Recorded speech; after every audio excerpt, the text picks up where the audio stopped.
সম্পূর্ণ ভিডিওটা দেখার জন্য অনুরোধ রইল। যে ডক্টর মোহাম্মদ ইউনূস আমাদের লিডার, উনি যে আমাদেরকে জাতীয় ঐক্যের আহ্বান জানিয়েছে, ওনার আহ্বানে আমাদের সাড়া দেওয়ার দরকার আছে না নাই? রাজনীতিবিদদের যে ডাকছে, খুশি লাগে নাই আপনার? আলেমদের ডাকছে, খুশি লাগে নাই? আলহামদুলিল্লাহ বলবেন না? আলহামদুলিল্লাহ। সবাইকে ডেকেছে, ঐক্যবদ্ধ করেছে। আমরা ঐক্যবদ্ধ থাকতে চাই, আমরা ঐক্যবদ্ধ জীবন চাই, আমরা আর কাদা ছড়াছড়ি করতে চাই না। রাজি আছেন সবাই? এখন ইন্টারিম গভর্নমেন্টকে একটা কথা বলি, হাজার হাজার লোক নিয়ে অন্তর্বর্তীকালীন সরকারকে অনুরোধ করি।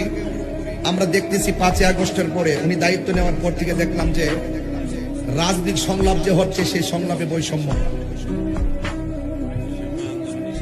আহলুস সুন্নাত ওয়াল জামাতের কোন প্রতিনিধিদেরকে সংলাপে ডাকা হচ্ছে না।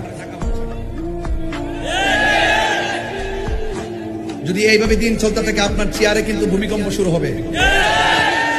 সুন্নি জামাতের ভাগের থাবা কিন্তু